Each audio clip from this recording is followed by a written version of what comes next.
Hi, good evening. I just thought I would do a impromptu video. I've been watching the first day of the British trials, and obviously the big news that's coming out of it is the fact that Mo Farah hasn't qualified for the Olympic team. And to be honest, I'm probably a bit more gutted than I thought I would be, to be honest with you. I think I wanted to share a picture which kind of really did show him at his prime. So, I mean, this is the Rio 2016. I know he won the Olympics 2012 as well, both over 5 and 10K, as well as the Rios. But then 2012 to 2016 prime years, they were at his best. And I think just to see how Mo was today in his race, I think he needs to call it quits now, in my opinion. I think he's not done. I think he could still run very well on the roads. I mean, even if he just called it quits on the track, because even if he did qualify, I thought he was in for a thrashing, if I'm honest with you. I mean, the events moved on, unfortunately, I think. But look, he done himself proud tonight. He really ran his heart out and he tried to get the time and he just couldn't get there, which is a shame. I'm talking a bit quietly because my family are in bed at the moment. I've just come in from a late work shift. But yeah, I'm genuinely quite gutted that he's really not going to be there. And I think the sound of his voice, I don't know, is there an announcement coming? I hope not, but we shall see.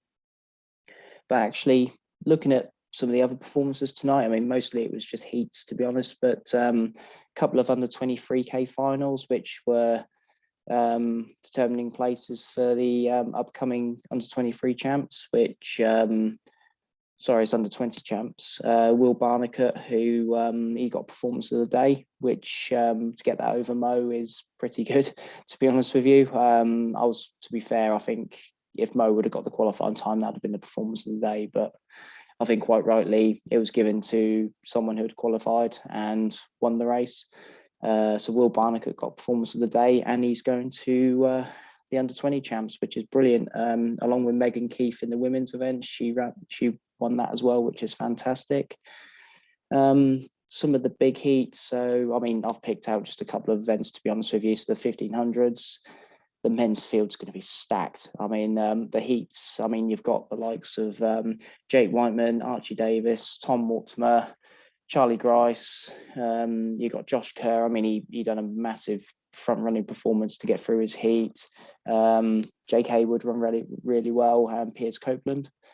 I mean, that's going to be a stacked race. There's obviously a few other qualifiers in there as well, but it should be between them 7. The women's, so not as stacked, unfortunately. I think so a few of the big names aren't here, unfortunately. But we've got Katie Snowden, Revi Walcott-Nolan, very good up-and-coming athlete. She's gone in the 1500.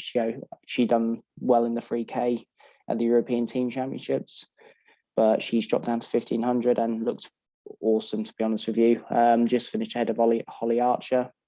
And another big name, which is a bit of a surprise for me in the 1500, is Kate Avery. She done 4:22.95 and she got a PB. She doesn't run that event often, but actually she's done really well. She qualified. I think she was the last qualifier, but she's in there. She can mix it. 2 big names that didn't qualify, unfortunately. Sarah McDonald, she's unfortunately been struggling with injury if you follow her social media, but she done really well to toe the start line. So I think she can do herself proud there. And also Amy Griffiths was a big casualty as well. The 100 meters women was pretty much straightforward. All the big names through. So Dina Asher-Smith, Imani Lansico, Daryl Neita, Asher Phillip, Bianca Williams and Desiree Henry all went through. No shocks at all there.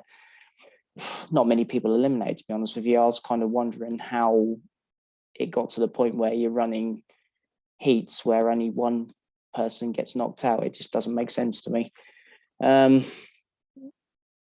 Male 100 meters, so CJ Jar, Zarnell Hughes, Reese Prescott, all the big names went through. A couple of big name casualties or didn't even toe the start line. So James Ellington, involved in that massive crash.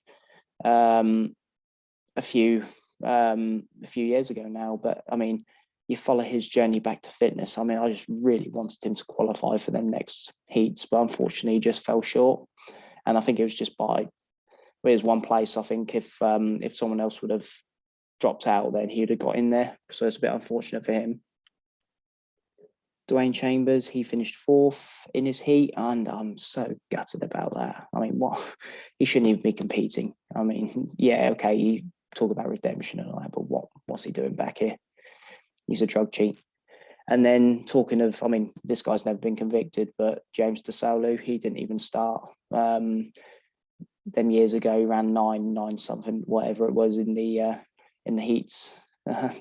Do me a favor. He's just not, but he didn't start as well. So look, I think all the big boys are there. So yeah, I mean, it was a good first day, mostly heats, but then you're going to get some finals tomorrow. So really looking forward to that. Hopefully I'll do a nice little mini episode of that as well. I'm sorry I've kept Mo Farah in the background actually, but you know what, I think what a great career he's had, and I'm hoping, in a way, I'm hoping he calls it quits. But you know what, I think he can still do great over half marathons, 10K events. I think half marathon's probably his best event, if I'm honest with you.